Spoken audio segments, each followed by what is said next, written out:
आप सभी को नमस्ते। स्वागत है दोस्तों। मैं अशोक जोशी, उत्तराखंड वाला अशोक जोशी के ऑफिशियल यूट्यूब चैनल पर आप सभी का स्वागत करता हूं। और कल मैंने पहली वीडियो अपलोड की थी तैयारी को लेकर कि कैसे हम यूकेएसएससी और यूकेपीएससी एग्जाम्स की तैयारी अपनी बेसिक से शुरू करें।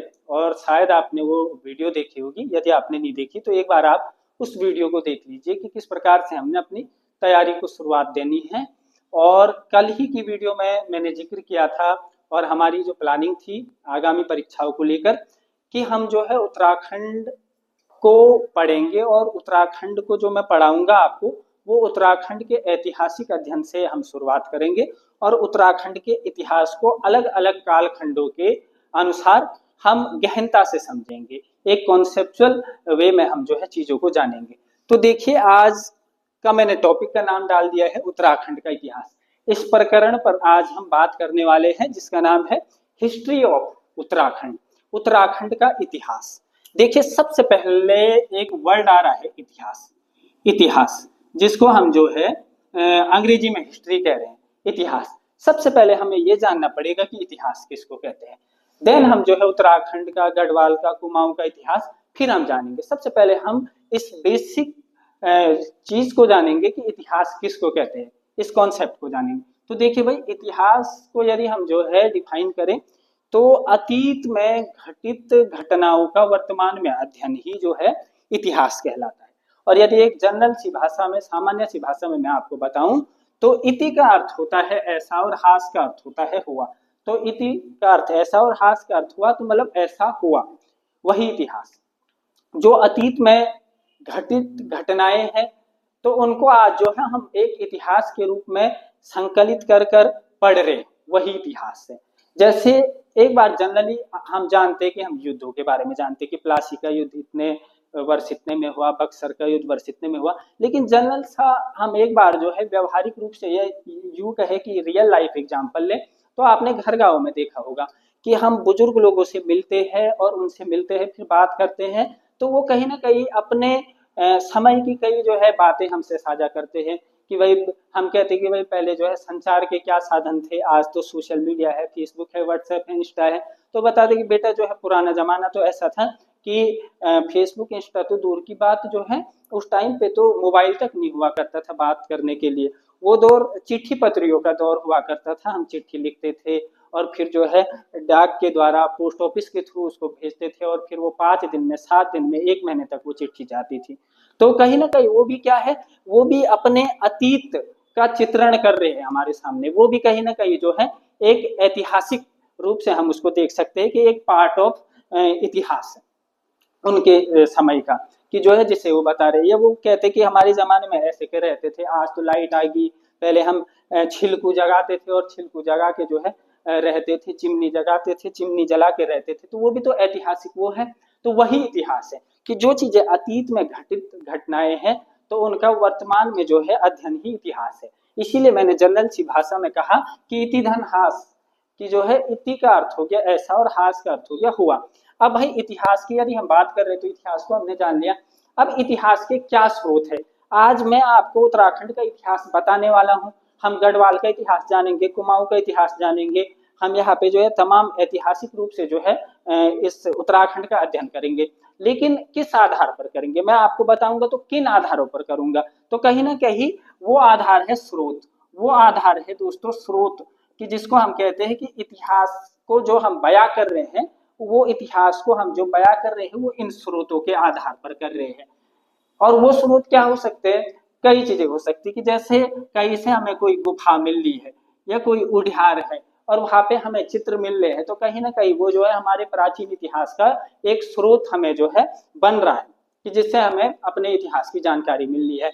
हो सकता है कि मृद भांड, मृद भांड का अर्थ हो गया कि मिट्टी के बर्तन हो गए या चित्रित धूसर मृद भांड हो गए या फिर समाधान हो गए। ये तमाम वो चीजें हैं कि जो हमें क्या है हमारे इतिहास की जानकारी दे रहे। साथ ही साथ साहित्य हो गया, साहित्य मतलब कोई जो है किताबें होगी वगैरह, ये साहित्य भी हमारे इतिहास का स्रोत है जहाँ से हमें इतिहास की जानकारी होती मिलती है। या यूं कहें यात्रा वृतांत, कोई यात्री आया और उसने अपना जो है वृतांत लिखा और उससे भी जो है हमें पर्टिकुलर इतिहास की जानकारी मिलती है। तो यात्रा वृत्तांत हो गया, या फिर जो है तीर्थयात्री हो गए, तीर्थयात्री कि अलग अलग काल में जो है अलग अलग तीर्थयात्री आए और उन्होंने संबंधित क्षेत्र के जो है संस्कृति, वहाँ के समाज, वहाँ के परिवेश के बारे में लिखा। तो ये वो तमाम चीजें हैं जिनसे हमें इतिहास की जानकारी मिलती है। जैसे मैंने कहा, गुफा होगी, मृत भांड हो गए, साहित्य हो गया, यात्रा वृत्तांत हो गए, तीर्थयात्रियों का आगमन हो गया। ये वो तमाम चीजें हैं जिन स्रोतों से, या ये वो तमाम साक्ष्य है, वो स्रोत है जहां से हमें इतिहास की जानकारी मिलती है। जिस प्रकार मैंने कहा कि वो लोग हमें आज अपने जमाने के बारे में बता रहे हैं कि हमारे जमाने में चिट्ठी पत्री हुआ करती थी, हमारे जमाने में जो है ये टाइल वाली मकानें नहीं होती थी, हमारे टाइम पर तो वो पाथर वाली मकान रहती थी जिसको हम पठाल वाली कह रहे हैं, या मिट्टी की जो है घर रहते थे, कमरे रहते थे। तो कहीं ना कहीं वो भी तो एक जो है हमारे पास स्रोत है उस कालखंड को या उस समय के बारे में बताने वाले। तो वही इतिहास है, और ये जो है आपके इतिहास के स्रोत है। इतिहास क्या है वो मैंने बताया, और उस इतिहास को जानने के क्या क्या स्रोत हो सकते हैं उन स्रोतों के बारे में हमने डिस्कस किया। अब जानते हैं कि इतिहास को उनकी अलग अलग विशेषताओं के आधार पर अलग अलग कालखंडों में बांटा गया है। अब देखते हैं जिस प्रकार से सबसे पहले इतिहास और इतिहास के स्रोत हमने जाने कि क्या क्या स्रोत हो सकते हैं, और अलग अलग कालखंडों में इन स्रोतों के आधार पर ही हमने इतिहास को जो है वर्णित किया है, इतिहास के बारे में हम जानकारी दे पा रहे हैं। तो देखिए, इतिहास के अलग अलग कालखंड, ठीक है। इतिहास को हम सबसे पहले 3 कालखंडों में विभाजित करते हैं, 3 कालखंडों में विभाजित करते हैं। काल का अर्थ होता है समय, तो 3 अलग अलग पीरियड्स में हम डिवाइड करेंगे इस इतिहास को, जिसको हिस्ट्री, मैं थोड़ा बाइलिंगुअली चलूंगा, हिस्ट्री। तो जो है हिस्ट्री को 3 अलग अलग कालखंडों में हम विभाजित करते हैं।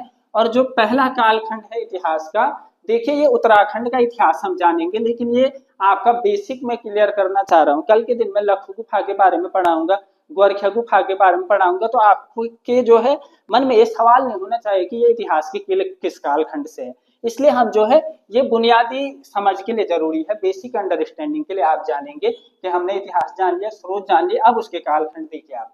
देखिए इतिहास का जो पहला कालखंड है ना, उसको कहते हैं प्रागैतिहासिक काल, उसको कहते हैं प्रागैतिहासिक काल, प्रागैतिहासिक काल, प्रागैतिहासिक काल, प्रागैतिहासिक काल। और जो दूसरा कालखंड है उसको कहते हैं आद्य ऐतिहासिक काल, आद्य ऐतिहासिक काल, आद्य ऐतिहासिक काल। और जो इतिहास का तीसरा कालखंड है दैट इज ऐतिहासिक काल, ऐतिहासिक काल, ऐतिहासिक काल। तो दोस्तों ये वो 3 कालखंड है इतिहास के प्रमुख, और इन अलग अलग कालखंडों में हम अलग अलग जो है चीजों के बारे में जानने वाले हैं। इतिहास के 3 कालखंड, जो पहला है उसको प्रागैतिहासिक काल कहते हैं, प्री हिस्टोरिक पीरियड, दूसरा आद्य ऐतिहासिक काल जिसको प्रोटो हिस्टोरिक पीरियड कहेंगे, और तीसरा जो है वो हमारा ऐतिहासिक काल जिसको हिस्टोरिक पीरियड कहेंगे, ठीक है। अब देखिए भाई, प्रागैतिहासिक काल, जो इतिहास का जो सबसे पहला कालखंड है, सबसे प्राचीन कालखंड है, वो है प्रागैतिहासिक काल।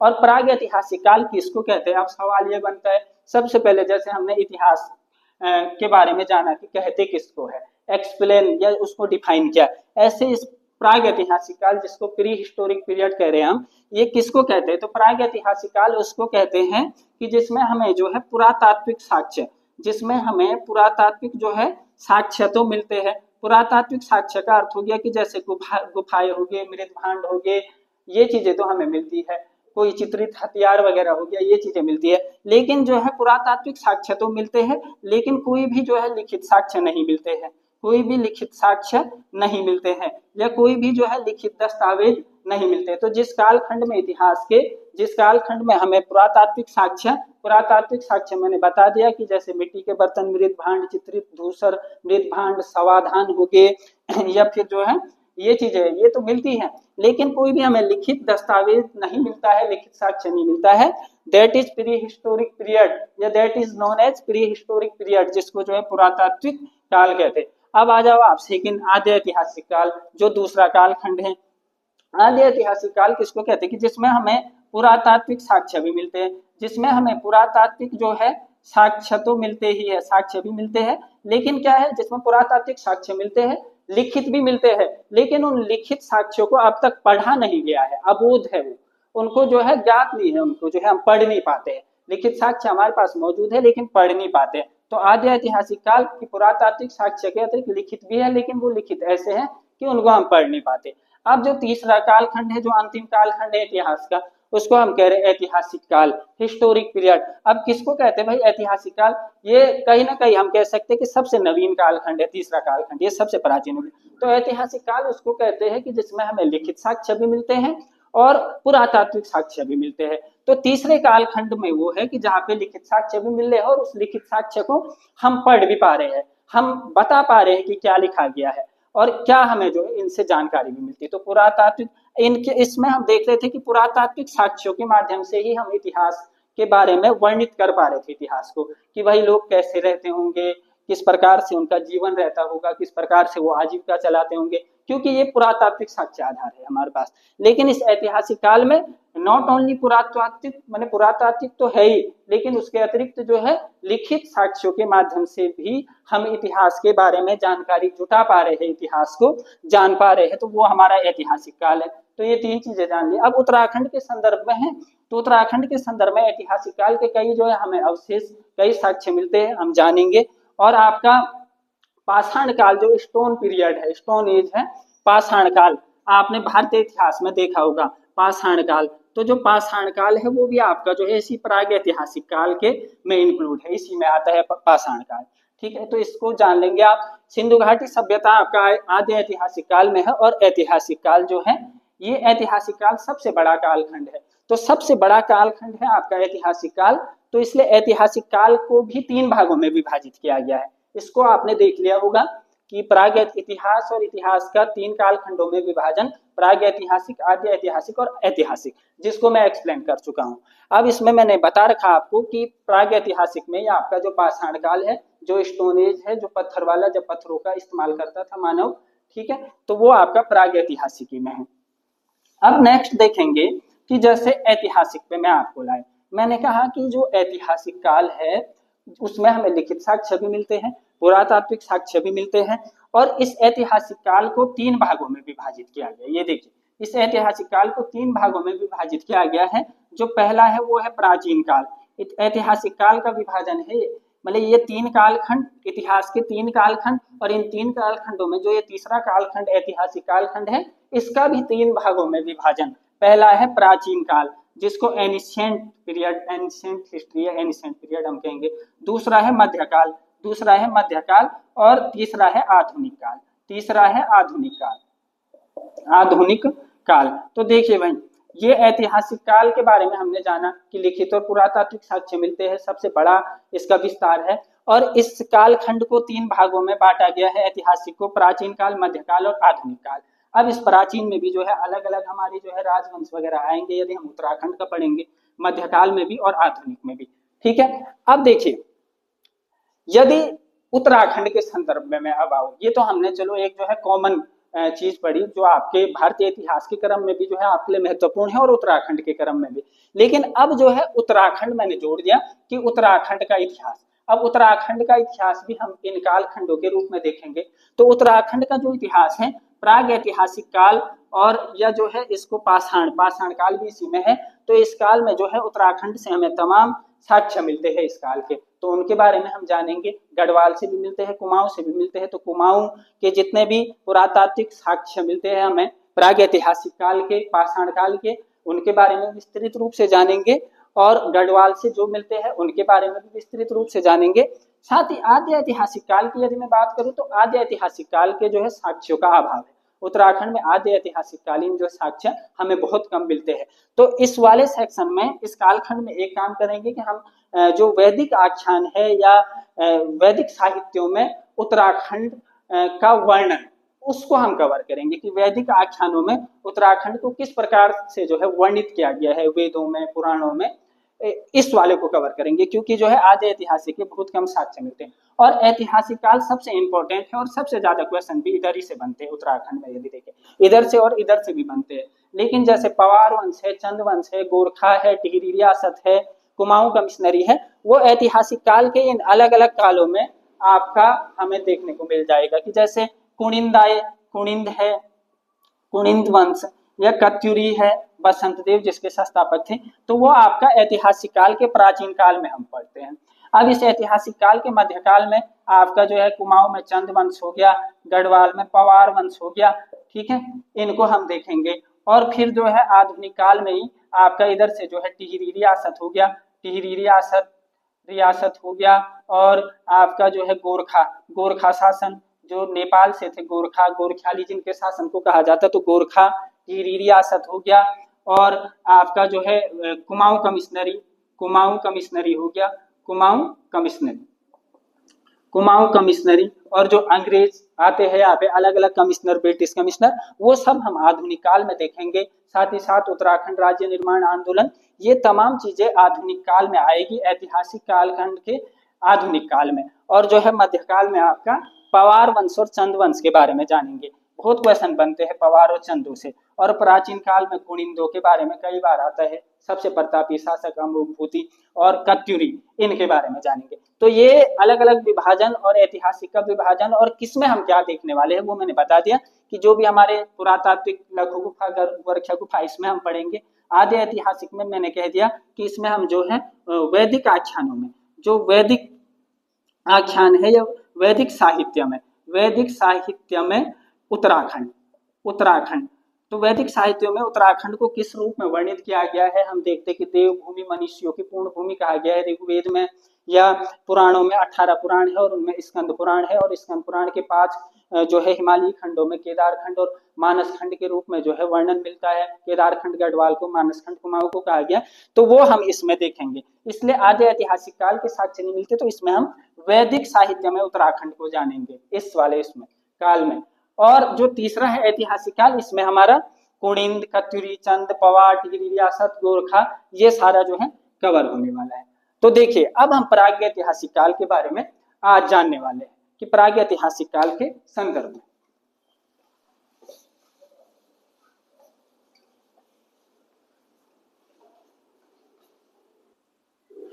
साथियों, जैसे कि मैंने कहा कि उत्तराखंड के इतिहास के अलग अलग कालखंडों का हम विवेचन कर चुके हैं, और उसमें पहला जो कालखंड था वो था प्रागैतिहासिक काल, प्री हिस्टोरिक पीरियड जिसको हम कह रहे हैं। और प्रागैतिहासिक काल के बारे में बता दिया कि जिसमें सिर्फ हमें पुरातात्विक साक्ष्य मिलते हैं, लिखित साक्ष्य कुछ भी नहीं मिलता है, कोई भी लिखित दस्तावेज नहीं मिलते हैं, उसको प्रागैतिहासिक काल कहते हैं। अब राज्य में हमें कहाँ से प्रागैतिहासिक कालीन स्थल मिलते हैं उनके बारे में हम जानेंगे। आप सबको पता है, आपने उत्तराखंड का मैप देखा होगा, यदि मैं हल्का जो है रफली क्रिएट कर रहा हूँ, ये कुमाऊं है और ये गढ़वाल है, ठीक है, और ये हमारा पूरा उत्तराखंड का मैप हो गया। इधर जो है गढ़वाल में, देहरादून में जौनसार वाला एरिया भी आपका लग गया, ठीक।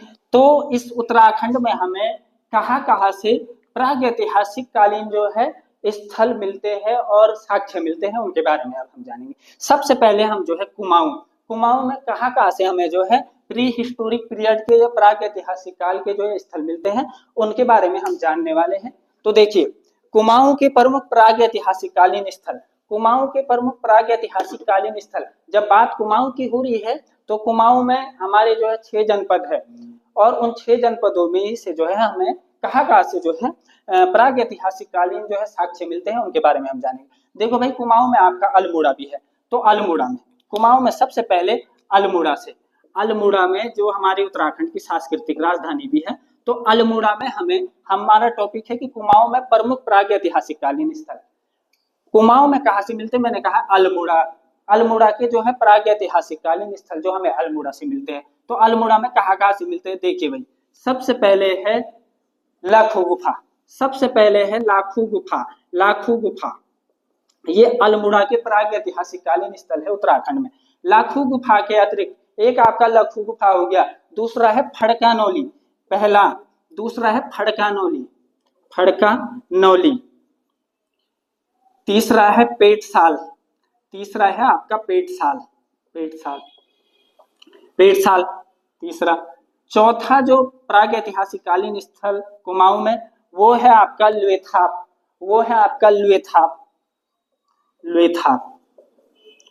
4 होगी। और जो पांचवा जो हमारा है वो है फलसीमा,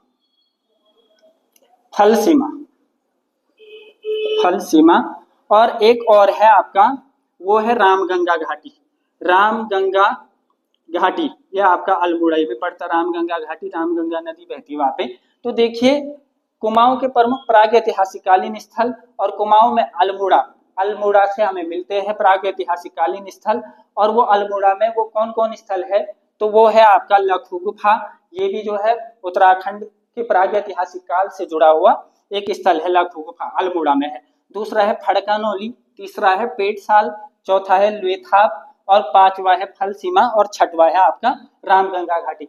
दोस्तों ये जितने भी स्थल मैंने लिखे हुए हैं ये सब आपके जो है अल्मोड़ा में स्थित है, ठीक है। इसीलिए मैंने जो है अल्मोड़ा को यहाँ पे जो है कॉमनली लिख लिया है। और यह सब स्थल क्वेश्चन बनता है कि जो है लखू गुफा कहाँ है, न जाने कितनी बार आ गया है कि लखू गुफा कहाँ स्थित है, तो लखू गुफा आपका अल्मोड़ा में है। और किस काल से जुड़ा हुआ है, प्रागैतिहासिक कालीन स्थल है। गोरखिया गुफा जैसे आपका जो है चमोली में है, गढ़वाल के उस पर आएंगे हम, ठीक। नेक्स्ट जो है अल्मोड़ा में ये आपका फड़कानोली है, पेटसाल, लुएथाप, फल सीमा और रामगंगा घाटी। अब सबसे पहले जो है ये अल्मोड़ा के स्थल हो गए, इनके आप नोट्स बना लेंगे। अब मैं जो है एक एक करके जो है इन पे डिस्कस करने वाला हूँ अल्मोड़ा के जो है।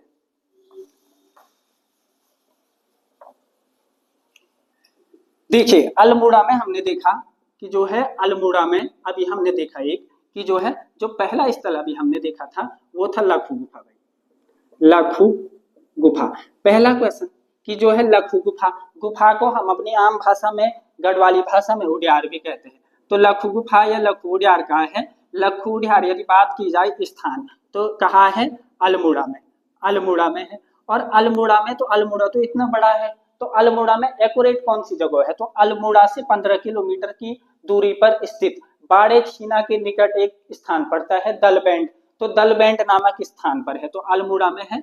और अल्मोड़ा में बाड़े छीना, तो बाड़े छीना के निकट, बाड़े छीना के निकट एक जगह है, बाड़े छीना के निकट एक जगह पड़ती है वो है दलबैंड, तो उस जगह पर है, दलबैंड नामक स्थान पर है। दूसरी बात ये गुफा में पता लग गया स्थान।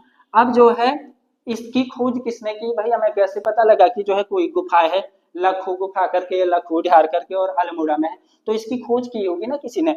तो इसकी जो खोज, इसकी खोज होती है, लखू गुफा की जो खोज की जाती है वो की जाती है वर्ष 1968 में, वर्ष 1968 में लखू गुफा की खोज हुई थी जो अल्मोड़ा में है। और इसकी खोज 1968 में हुई थी, तो किसने की थी, कोई खोज करता भी रहे होंगे, तो इसके जो खोज करता है वो है एमपी जोशी जी, एमपी जोशी साहब, एमपी जोशी साहब ने वर्ष 1968 में लखू गुफा की खोज की। और जो अल्मोड़ा में है, एमपी जोशी का पूरा नाम महेश्वर जोशी है, महेश्वर प्रसाद जोशी, महेश्वर प्रसाद जोशी जी ने जो है आपके लखू गुफा की खोज की जो अल्मोड़ा में है वर्ष 1968 में बाड़े छीना के निकट दलबैंड नामक स्थान पर। अब ये किस नदी के निकट है, देखते होंगे जितनी भी आज भी हमारे घर गांव में जो निकट जो गुफाएं है या शैलाश्रय है वो ज्यादातर आपको नदियों के निकट मिलेंगे। तो जो लखू गुफा है ये किस नदी के निकट है, सुयाल नदी, सुयाल नदी बहती है उसके किनारे, ठीक है। तो सुयाल नदी के निकट है। तो पहला जो प्रागैतिहासिक कालीन स्थल अल्मोड़ा का लखू गुफा, और जो अल्मोड़ा में है इसकी खोज वर्ष 1968 में एमपी जोशी जी के द्वारा की जाती है, महेश्वर प्रसाद जोशी जी, और जो कि आपका सुयाल नदी के किनारे है, सुयाल नदी के किनारे है। बड़ा इंपॉर्टेंट एक क्वेश्चन है, कई बार यूकेएसएससी ने ये पूछ लिया है। और इस लखू गुफा से जो ये आपका लखू गुफा है यहाँ से हमें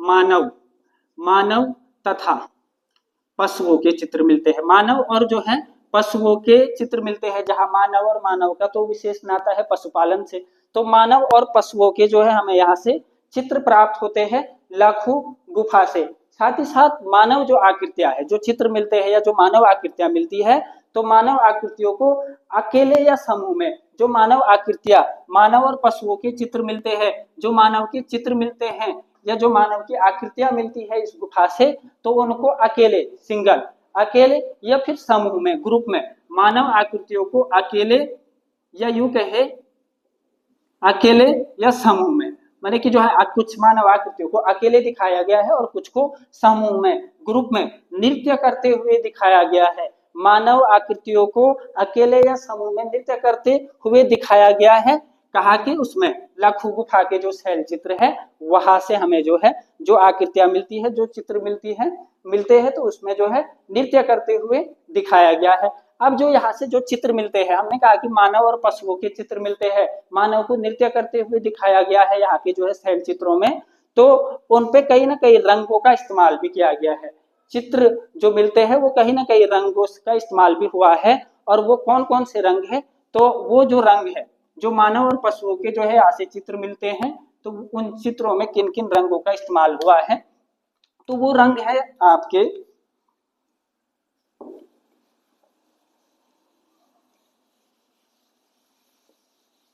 इसको आप लिख लेंगे क्योंकि जो है स्पेस कम है, तो जो है मैं साथ साथ आपको बता भी रहा हूँ कि जो लाखों गुफा है उसके बारे में मैंने बताया कि यहाँ से जो है मानव पशुओं के चित्र मिलते हैं और उन चित्रों पर रंग का इस्तेमाल भी किया गया है, और वो जो रंग है वो आपका सफेद हो गया, लाल हो गया, गेरू, गुलाबी, काले, तो इन रंगों का प्रयोग किया गया है, सफेद, गेरू, गुलाबी, इन रंगों। तो क्वेश्चन बनता है क्योंकि अब काफी डीप पूछा जा रहा है और आप तो कथन कारण वाले आ रहे हैं, तो कथनों में क्या है कि आपको सिर्फ एक फैक्ट नहीं देगा, इसी प्रकार से थोड़ा डीप पूछा जाएगा गहनता से कि जो है सफेद, गेरू, गुलाबी जैसे रंगों से मानव के जो है चित्र कहाँ से मिलते हैं और नृत्य करते हुए कहाँ से दिखाया गया। तो ये आपका जो है अल्मोड़ा में स्थित जो है लखू गुफा के बारे में था। अब देखिए नेक्स्ट पे आ जाइए आप, आपको जो है फिर मैंने आपको नेक्स्ट जो बताया था वो बताया था फड़कानोली और पेटसाल के बारे में। अल्मोड़ाई में, अल्मोड़ा में जो नेक्स्ट है वो है फड़कानोली।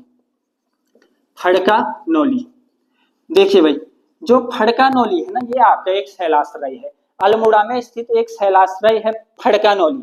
पहली बात शैलाश्रय, शैलाश्रय।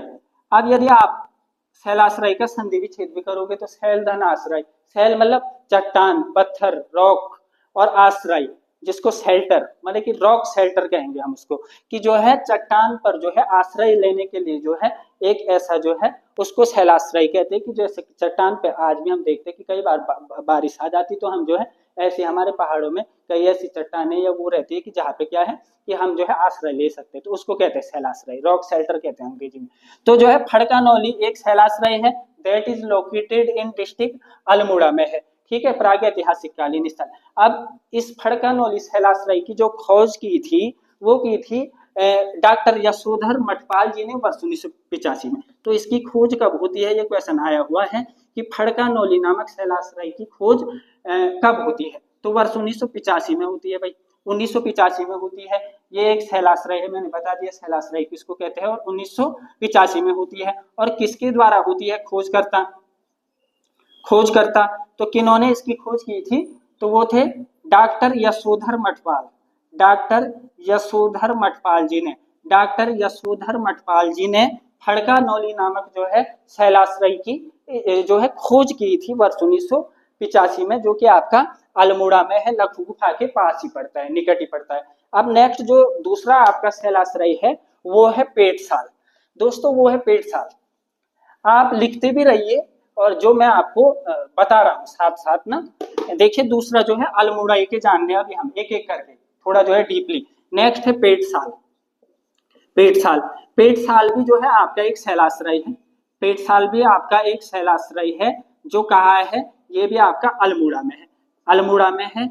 और साथ ही साथ ये इसकी भी जो खोज है वो यशोधर मठपाल जी के द्वारा की जाती है 1989 में, वर्ष 1989 में जो है की जाती है। तो देखिए खोज, इसकी खोज कब होती है, 1989 वर्ष 1989 में होती है। और इसके भी जो है खोजकर्ता कौन थे, इसके जो खोजकर्ता थे, इसके खोजकर्ता थे जो है यशोधर मठपाल, यशोधर मठपाल, डॉक्टर यशोधर मठपाल जी के द्वारा। तो इस प्रकार दो शैलाश्रय हमने देखे कि एक है फड़कानोली और दूसरा है पेटसाल। फड़कानोली की जो खोज होती है वो वर्ष 1985 में होती है, अल्मोड़ा में है और एक शैलाश्रय है। और दूसरा जो शैलाश्रय है वो है पेटसाल, ये भी अल्मोड़ा में है, इसकी खोज 1989 में होती है और यशोधर मठपाल, डॉक्टर मठपाल जी के द्वारा होती है। और नेक्स्ट जो सबसे इंपॉर्टेंट है कि राज्य के किस शैलाश्रय से कथई रंग से जो है हमें जो है वो मिलते हैं, कथई रंग से जो है चित्र मिलते हैं कथई रंग के जो है, तो यहाँ से जो नृत्यरत मानव आकृतियां प्राप्त होती है। पेटसाल में एक चीज आपने याद रखनी है कि यहाँ से हमें नृत्यरत मानवाकृतियां मिलती है। तो जो पेटसाला आपका जो शैलाश्रय अल्मोड़ा में है, तो यहाँ से हमें जो है नृत्य रत मानवाकृतियां मिलती है। नृत्य रत आप सबको पता है उस टाइम पे जो है भाई एंटरटेनमेंट मनोरंजन किसी भी काल में अछूता नहीं रहा है, हर काल में मनोरंजन से जो है मानव का विशेष लगाव रहा है। तो जो है इसलिए जो है नृत्य भी मनोरंजन का एक पार्ट है।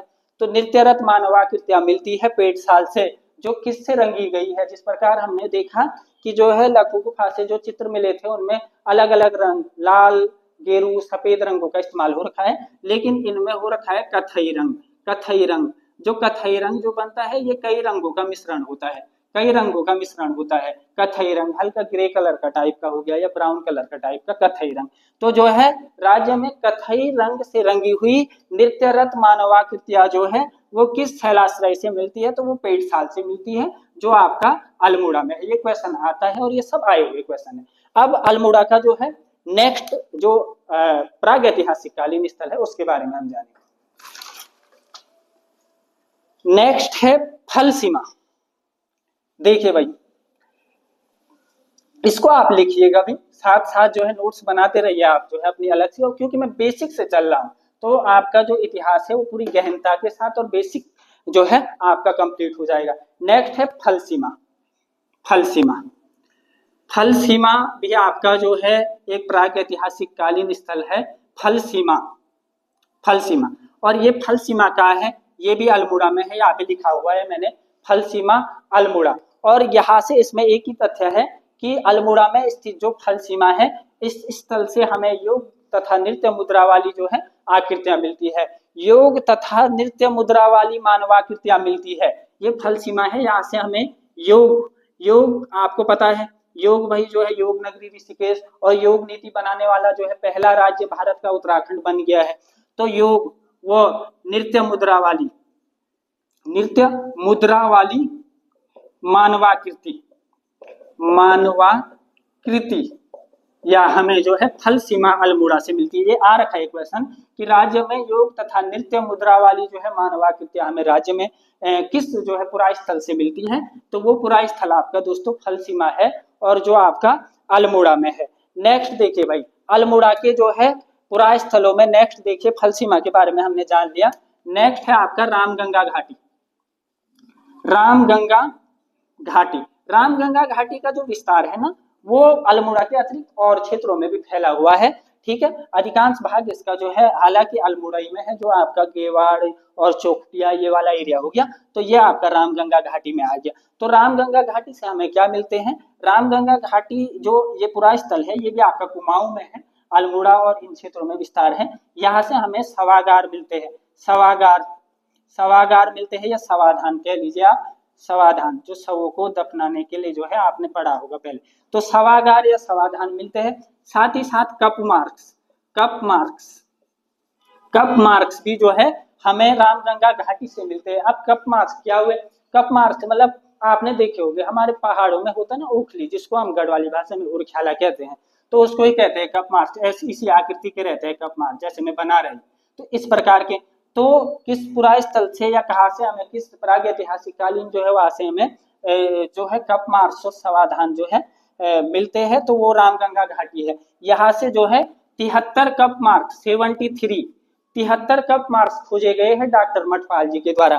ठीक है, तो ये बन सकता है कि राज्य के किस पुरा स्थल से डॉक्टर मठपाल जी के द्वारा या यशोधर मठपाल साहब के द्वारा 73 कप मार्क्स खोजे गए या 73 ओखलिया, ओखलिया के लो आप इनको शॉर्ट में ना, ओखलिया खोजी गई, तो वो रामगंगा घाटी से मिलती है। तो इसलिए इसको वर्ष जो है 2023 में यहाँ में जो है इस रामगंगा घाटी में जो है एक गांव पड़ता है नौला ग्राम, नौला ग्राम, ग्राम मतलब गांव भी होता है ना, तो नौला ग्राम, रामगंगा घाटी के नौला ग्राम या नौला गांव से जो है 73 कप मार्क्स खोजे गए हैं डॉक्टर यशोधर मठपाल जी के द्वारा।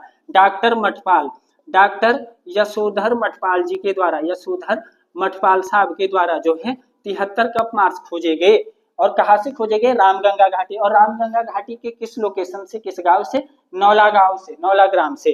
तो इसलिए वर्ष 2023 में, वर्ष 2023 में केंद्र ने या सरकार ने इसको एक संरक्षित विलेज घोषित कर दिया है आपका रामगंगा घाटी के नौला ग्राम को, क्योंकि यहाँ से जो है हमें प्राचीन या प्रागैतिहासिक कालीन जो है स्थल वो साक्ष्य में मिले, अवशेष हमें मिले। तो ये रामगंगा घाटी हो गया। तो इस प्रकार से ये अल्मोड़ा के जितने भी प्राग ऐतिहासिक कालीन स्थल हैं उनके बारे में हमने जान लिया है डीपली की जो है किसकी स्थापना कब होती है, किसके द्वारा होती है और क्या क्या जो है साक्ष्य हमें वहां से मिलते हैं।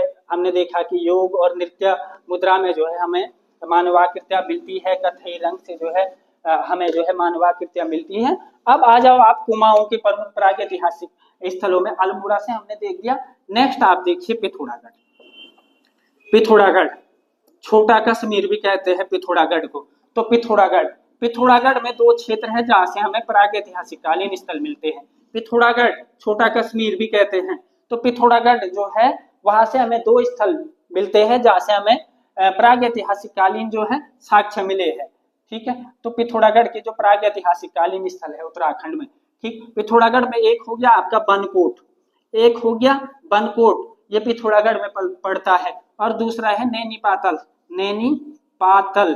ठीक, तो ये जो है दो स्थल, ये भी आ सकता है कि जो है राज्य में प्रागैतिहासिक कालीन स्थल बनकोट कहाँ पड़ता है, तो पिथौरागढ़ कुमाऊं में ही है। हम कुमाऊं के स्थलों के बारे में जान रहे हैं, अब गढ़वाल पे आएंगे। तो बनकोट ये पिथौरागढ़ में, और दूसरा है नैनीपातल, नैनीपातल। अब इस बनकोट से हमें 8 ताम्र मानवाकृति मिलती है, 8 ताम्र मानवाकृतियां, 8 ताम्र जो है मानवाकृतियां मिलती है। किस पुरा स्थल से, तो बनकोट से, और बनकोट का है हमारा पिथौरागढ़ में है। और दूसरा जो पुरा स्थल है ये पिथौरागढ़ में ही, वो है नैनीपातल, नैनीपातल। और यहाँ से भी हमें जो है 5 ताम्र मानवाकृति मिलती है, 5 ताम्र मानवाकृतियां मिलती है, जो कहीं ना कहीं मानव के निवास की पुष्टि करती है, प्रागैतिहासिक काल के बारे में हमें जानकारी देती है। ये नैनीपातल ये भी आपका पिथौरागढ़ में है, और 5 ताम्र मानवाकृतियां नैनीपातल से और 8 ताम्र मानवाकृतियां बनकोट पिथौरागढ़ से मिलती है। तो साथियों ये जो है आपके कुमाऊं के प्रागैतिहासिक कालीन स्थल है। अल्मोड़ा, अल्मोड़ा में हमने देखा कि लखू गुफा हो गया, लुएथाप हो गया, फड़कानोली हो गया, पेटसाल हो गया, रामगंगा घाटी हो गया, और देन हम पिथौरागढ़ में आए, और पिथौरागढ़ में बनकोट और नैनीपातल जो है हमने देखा कि यहाँ से भी 8 ताम्र मानवाकृतियां, नैनीपातल से 5 ताम्र मानवाकृतियां। अब हम गढ़वाल की तरफ आएंगे और गढ़वाल के प्रमुख प्रागैतिहासिक कालीन स्थलों के बारे में जानेंगे। आज हमने उत्तराखंड के इतिहास में प्रागैतिहासिक काल को खत्म करना है, और फिर जो है हम जो है कल वैदिक की तरफ आएंगे, जो मैंने कहा कि साहित्य में वैदिक साहित्य की तरफ। तो प्रागैतिहासिक काल को आज पूरा कवर करेंगे। कुमाऊं के हमने पढ़ दिए, तो देखिए आप गढ़वाल के। तो साथियों जैसे कि कुमाऊं के हम कवर कर चुके हैं, जैसे अभी हमने कुमाऊं के देखे, तो कुमाऊं में मैंने आपको अल्मोड़ा और जो है पिथौरागढ़, अल्मोड़ा और पिथौरागढ़ के जो मुख्य पुरा स्थल है उनके बारे में हम जान चुके हैं। पिथौरागढ़, ठीक है, पिथौरागढ़ में बनकोट और नैनीपातल, और अल्मोड़ा में हमने कई देखे कि जो है लखू गुफा हो गया, फलसीमा, पेटसाल। इसमें अल्मोड़ा में एक और लिखेंगे, मुझे लग रहा है कि जो है लुएथाप के बारे में मैंने आपको नहीं बताया। तो अल्मोड़ा में एक जो है पुरा स्थल और है जिसका नाम है लुएथाप। लुएथाप जब मैंने शुरुआत में जो बताए उन नामों में तो है, लेकिन जब मैंने थोड़ा डीपली एक्सप्लेन किया तो लुएथाप के बारे में जो है बताना जो है हमारा शेष रह गया है। तो लुएथाप जो है ये भी एक पुरा स्थल है आपका, और अल्मोड़ा में है, पुरा स्थल है, और जो है अल्मोड़ा में है, ये भी जो है आपका अल्मोड़ा में स्थित एक पुरा स्थल है।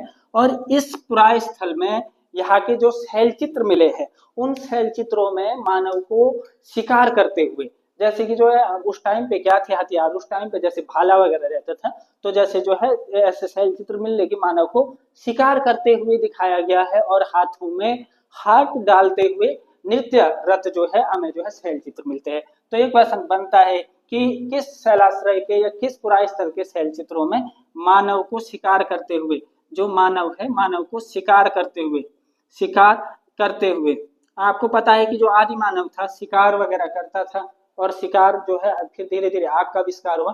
तो इस जो यहाँ के शैल चित्र है उसमें मानव को शिकार करते हुए वो हाथों में हाथ डालकर, जैसे हमारे हर गांव में चाचड़ी होते नहीं, जिसको हम जोड़ा भी कहते हैं, चाचड़ी, इस टाइप से एक सर्कल में चाचड़ी करते हैं, ठीक, हाथों में हाथ डालकर। तो ऐसे ही हाथों में हाथ डालकर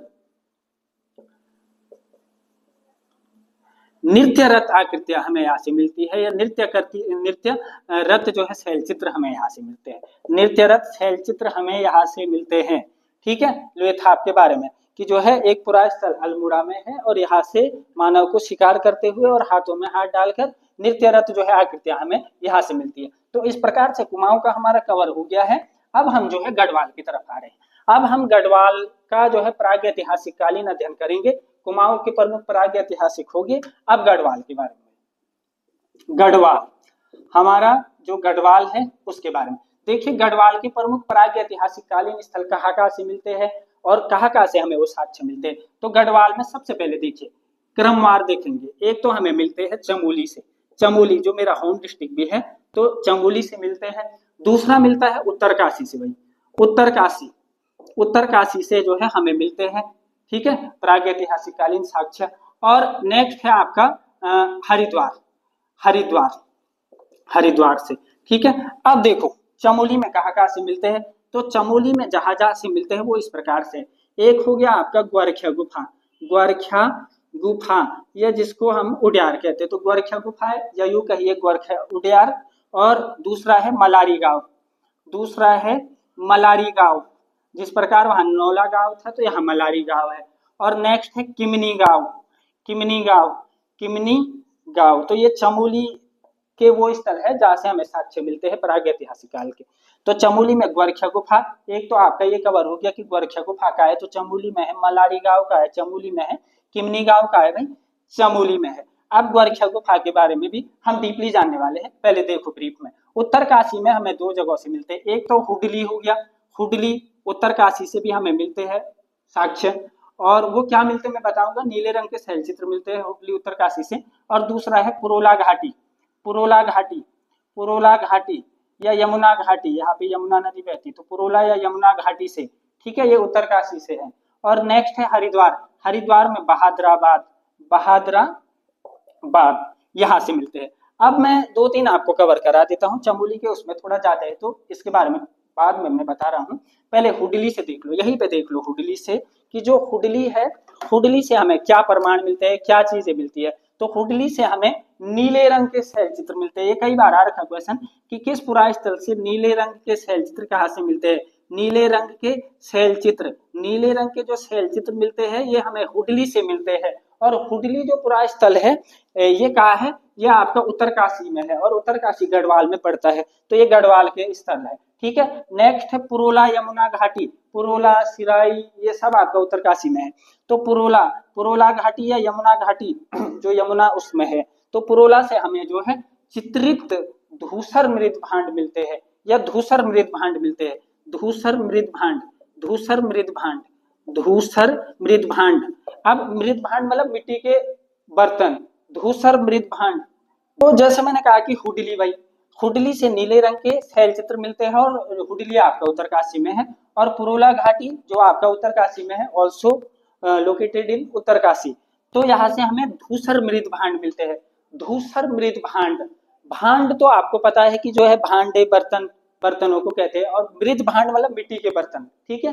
तो धूसर का अर्थ है कि मतलब धूल के कलर का, खाकी रंग के जो है मृद भांड हमें यहाँ से मिलते हैं। धूसर मृद भांड मतलब धूल का जैसे डस्ट का वो कलर होता है या खाकी रंग होता है ना। जो बच्चे पुलिस की तैयारी कर रहे होंगे तो उनका तो ड्रीम्स होगा खाकी वर्दी, ठीक है, खाकी में इंसान। तो जो है धूसर मृद भांड हमें जो है यहाँ से मिलते हैं। और इनकी जो खोज की थी वो गढ़वाल विश्वविद्यालय ने की थी, गढ़वाल विश्वविद्यालय के द्वारा की जाती है। जो गढ़वाल विश्वविद्यालय हमारा श्रीनगर में है, तो गढ़वाल विश्वविद्यालय के द्वारा 1979 में 1979 में जीयू के द्वारा, गढ़वाल यूनिवर्सिटी के द्वारा, गढ़वाल विश्वविद्यालय के द्वारा इनकी खोज की गई। उत्तरकाशी पुरोला के जो है जो धूसर मृद भांड है, गढ़वाल विश्वविद्यालय की स्थापना 1973 में हुई थी, आपको पता होगा। गढ़वाल और कुमाऊं विश्वविद्यालय, फिर गढ़वाल विश्वविद्यालय का बाद में जो है HNB हेमंती नंदन बहुगुणा जी के नाम पर पड़ा 1989 में, और फिर जनवरी 2009 में सेंटर यूनिवर्सिटी बनी, ठीक है। तो उसके द्वारा खोज की गई थी पुरोला यमुना वाला जो है, यहाँ से जो है धूसर मृद भांड मिले। नेक्स्ट हरिद्वार में देख लो, इसमें भी एक तथ्य है, भाद्राबाद से हमें ताम्र उपकरण मिलते हैं, ताम्र इक्विपमेंट मिलते हैं, ताम्र उपकरण मिलते हैं जो आपका भाद्राबाद है हरिद्वार में। अब चमोली के उस पे आ जाओ, चमोली के इनके बारे में हम जानेंगे, इनके बारे में आप लिख लीजिए, मैं इसको मिटा रहा हूँ।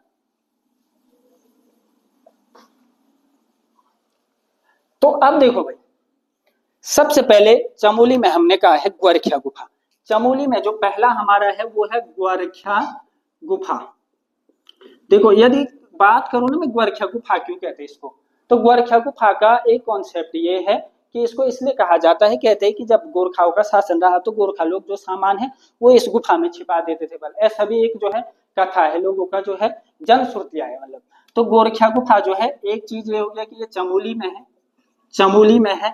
और चमोली में कहा है जिस प्रकार लखू गुफा अल्मोड़ा में बाड़े छीना के निकट दल बैंड के पास है, तो ये चमोली में जो है आपका डुंगरी गांव के पास पड़ता है। जो चमोली है, तो चमोली में डुंगरी गांव के पास जो है हमारा ग्वारखिया गुफा पड़ता है। डुंगरी गांव, चमोली में डुंगरी गांव के पास, डुंगरी गांव, ठीक है। और नेक्स्ट जिस प्रकार लखू गुफा सुयाल नदी, तो जो है ये भी जो है नदी की बात करें तो ये जो है अलकनंदा नदी, अलकनंदा, अलकनंदा नदी, अलकनंदा नदी के जो है उस पर है। अलकनंदा नदी के पास डुंगरी गांव में जो है आपका ग्वारखिया गुफा है। अलकनंदा आपके जो है चमोली में सतोपंथ ग्लेशियर से ही निकलती है।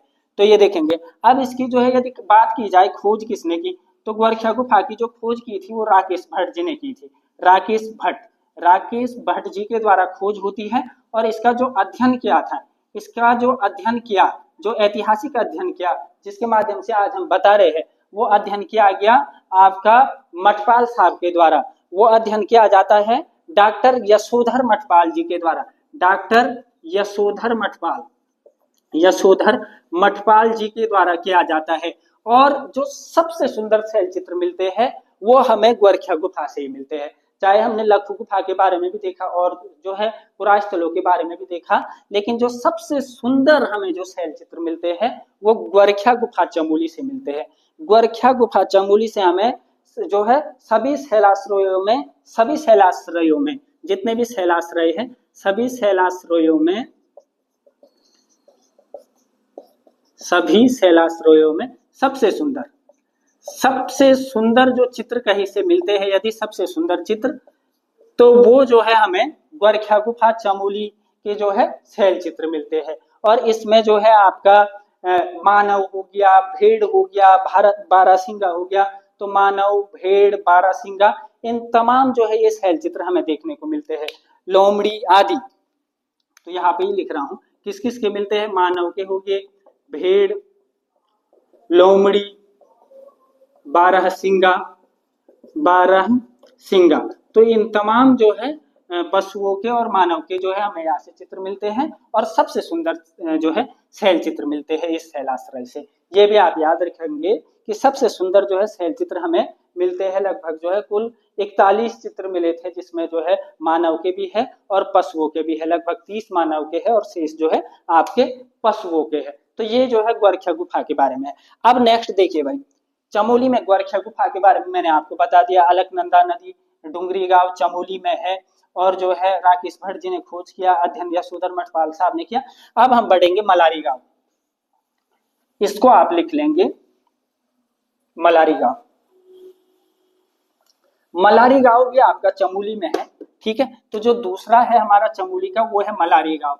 मलारी गांव, मलारी गांव तिब्बत सीमा से सटा हुआ एक गांव है। सबसे पहली बात चमोली में, चमोली में जो है मलारी गांव है आपका। मलारी गांव चमोली में है। गढ़वाल के प्रागैतिहासिक स्थलों के बारे में जान रहे हैं।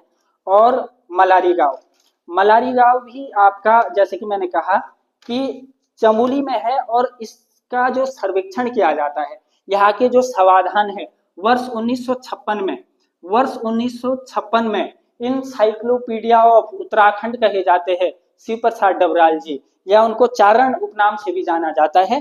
तो वर्ष 1956 में जो है शिव प्रसाद डबराल जी के द्वारा, शिव प्रसाद डबराल साहब, डबराल जी के द्वारा जो है यहाँ समाधान खोजे गए। मलारी के समाधान, समाधान खोजे गए, समाधान खोजे गए। तो ये क्वेश्चन बनता है कि मलारी के समाधानों को खोजने का श्रेय किसको जाता है, तो जो है हमारे चारण साहब शिव प्रसाद डबराल जी को जाता है। और कब खोजे, वर्ष 1956 में खोजे। मलारी गांव का है, चमोली में है। और साथ ही साथ वर्ष 2002 में, वर्ष 2002 में, वर्ष 2002 में गढ़वाल विश्वविद्यालय के द्वारा भी या उनके शोधार्थियों ने जब गए थे यहाँ पे सर्वेक्षण पे मलारी गांव, तो गढ़वाल विश्वविद्यालय के शोधार्थियों के द्वारा वर्ष 2002 में यहाँ पर जो है 5.2 kg 5.2 किलो जो है सोने का एक मुखौटा उनको मिलता है, सोने का मुखौटा या फिर जो है मुखावरण उन्हें मिलता है। ठीक है, नेक्स्ट जो है और क्या मिलता है उन शोधार्थियों को, एक तो 5.2 किलो सोने का मुखौटा मिला 2002 में गढ़वाल विश्वविद्यालय के, और एक नर कंकाल मिलता है, नर कंकाल, नर कंकाल, नर कंकाल, नर कंकाल भी जो है उन शोधार्थियों को यहाँ से मिलता है, नर कंकाल। और साथ ही साथ मिट्टी के बर्तन, मृद भांड जिनको कहते हैं, मिट्टी के बर्तन हो गए, जानवरों के जो है चित्र हो गए, जानवरों के जो है अवशेष हो गए, ये तमाम चीजें जो है गढ़वाल विश्वविद्यालय के शोधार्थियों को मिलता है। नरकंकाल इंपॉर्टेंट है और सोने का मुखावरण कई बार आ गया है, 5.2 किलो सोने का वो, और जो है पशुओं के अवशेष, जानवरों के अवशेष, पशुओं या जो है जानवरों के अवशेष, जानवरों के अवशेष। तो ये जो है आपका मलारी के बारे में कई बार क्वेश्चन बना हुआ है। ठीक है, अब नेक्स्ट हमारा बच गया किमनी गांव। किमनी गांव भाई चमोली का जो नेक्स्ट आपका पुरा स्थल या वो है शैलाश्रय, वो है किमनी गांव। और किमनी गांव जो पड़ता है आपका वो चमोली में थराली में पड़ता है, थराली। तीसरा है किमनी गांव, जो किमनी गांव है ना, किमनी गांव, किमनी गांव आपका थराली में है, पहली बात थराली, थराली, और ये चमोली में पड़ता है, थराली चमोली, थराली के पास चमोली में है। और यहाँ से हमें क्या मिलता है किमनी गांव से, सफेद रंग से चित्रित हथियार। ये आया हुआ क्वेश्चन है कि राज्य में सफेद रंग से चित्रित हथियार, सफेद रंग से चित्रित हथियार हमें यहाँ से मिलते हैं, हथियार, सफेद रंग से चित्रित हथियार हमें जो है किमनी गांव से मिलते हैं, जो थराली के पास पड़ता है चमोली में। और साथ ही साथ सफेद रंग से चित्रित हथियार तो मिलते ही हमें जो है किमनी से, लेकिन उसके साथ ही पशुओं के शैल चित्र भी मिलते हैं, पशुओं के शैल चित्र, जो पशु है तो पशुओं के शैल चित्र भी मिलते हैं, पशुओं के शैल चित्र, पशुओं के शैल चित्र भी मिलते हैं। ठीक है, और ये सफेद रंग से चित्रित हथियार किस पुरास्थल से मिलते हैं, ये तो ऑलरेडी आया हुआ है। तो इस प्रकार से गढ़वाल के प्रमुख प्रागैतिहासिक कालीन स्थल हमने देख दिए। और मैंने जब आपको प्रागैतिहासिक काल बताया ना, तो जो है मैंने वहां पे आपको पाषाण काल के बारे में बताया, स्टोन पीरियड ना, कि वही जो है पाषाण काल भी इसी में आता है। जरा इसको भी देख लेते हैं यहाँ पे कि पाषाण काल क्या है। देखो पाषाण काल, इसमें कंफ्यूज नहीं होना है, ये तो एक अलग काल है, माने कि जो है इतिहास का एक सेपरेट कालखंड है। पहला जो पाषाण काल उसको कह रहे हैं उसी में कि जब मानव पत्थरों का इस्तेमाल करता था, फिर धीरे धीरे पत्थरों से आग जलाना, ये चीजें। अब इस पाषाण काल के भी अलग अलग भाग हैं। एक होता है आपका पुरा पाषाण, क्योंकि साक्ष्य मिले हैं इसलिए बता रहा हूं। ठीक है, पुरा पाषाण काल, पुरा पाषाण काल, इसका जो है विभाजन। दूसरा है मध्य पाषाण काल, मध्य पाषाण काल। और तीसरा है नवपाषाण काल, तीसरा है भाई नवपाषाण काल, नवपाषाण काल। तो ये पाषाण काल का विभाजन 3 रूपों में, पुरा पाषाण काल, मध्य पाषाण काल और नवपाषाण काल। पुरा पाषाण काल, मध्य पाषाण काल और नवपाषाण काल। इसमें जो पुरा पाषाण काल है ना, इसके हमें राज्य से जो है साक्ष्य मिले हुए हैं, राज्य में पुरा पाषाण काल के हमें साक्ष्य मिले। तो पुरा पाषाण काल के भी 3 का जो है भागों में विभाजन है। सबसे पहले आता है आपका निम्न पुरा पाषाण काल, सबसे पहले आता है निम्न पुरा पाषाण काल, निम्न पुरा पाषाण, निम्न पुरा जो है पाषाण काल, निम्न पुरा पाषाण काल। अब देखो पाषाण काल, मध्य पाषाण काल, नवपाषाण काल, ये पाषाण काल के का विभाजन हो गया। इसमें जो पहला वो है आपका विभाजन पुरा पाषाण काल, इसका भी हमने जो है और इसको तोड़ दिया 3 भागों में। तो पहला है निम्न पुरा पाषाण काल, और इस निम्न पुरा पाषाण काल के साक्ष्य हमें राज्य में कहाँ से मिलते हैं। देखिएगा कि जो है राज्य में जो प्रमुख निम्न पुरा पाषाण कालीन जो साक्ष्य मिलते हैं, वो हमें एक मिलते हैं कालसी से भाई, कालसी। और कालसी सबको पता है देहरादून में जौनसार क्षेत्र में पड़ता है। तो जो जौनसार वाला एरिया है हमारा, तो कालसी के पास, कालसी के पास जो है, कालसी के पास यमुना नदी बहती है वहां पे। तो यमुना नदी कालसी के पास, कालसी आपका देहरादून जौनसार क्षेत्र में है, तो कालसी के पास यमुना नदी के जो है तट पर से जो है हमें क्या मिलते हैं, निम्न पुरापाषाणकालीन साक्ष्य मिले हुए हैं, निम्न पुरापाषाणकालीन साक्ष्य मिले हुए हैं। साथ ही साथ निम्न पुरापाषाणकालीन साक्ष्य में कालसी के अतिरिक्त श्रीनगर जो गढ़वाल की प्राचीन राजधानी, पवार राजाओं की प्राचीन राजधानी रही है, श्रीनगर एजुकेशन का, तो श्रीनगर से भी हमें निम्न पुरापाषाणकालीन स्थल मिले हुए हैं। और श्रीनगर आप सबको पता है अलकनंदा नदी के जो है उस पे है, तो श्रीनगर अलकनंदा नदी जो घाटी है या अलकनंदा घाटी, अलकनंदा, तो श्रीनगर अलकनंदा नदी जो है घाटी से भी जो है हमें क्या है, निम्न पुरापाषाण काल के जो है अवशेष मिले हुए हैं। साथ ही साथ जो आपका रामगंगा घाटी है, साथ ही साथ जो रामगंगा घाटी है, रामगंगा घाटी ये आपका कुमाऊं में पड़ता है, रामगंगा घाटी आपका कुमाऊं में पड़ता है। तो रामगंगा घाटी और खुटानी जो है नौला, यहाँ से भी हमें निम्न पुरापाषाण काल के जो है साक्ष्य मिले हुए हैं। रामगंगा घाटी ये कुमाऊं में है, ये कुमाऊं में है रामगंगा घाटी और खुटानी नाला, ठीक है।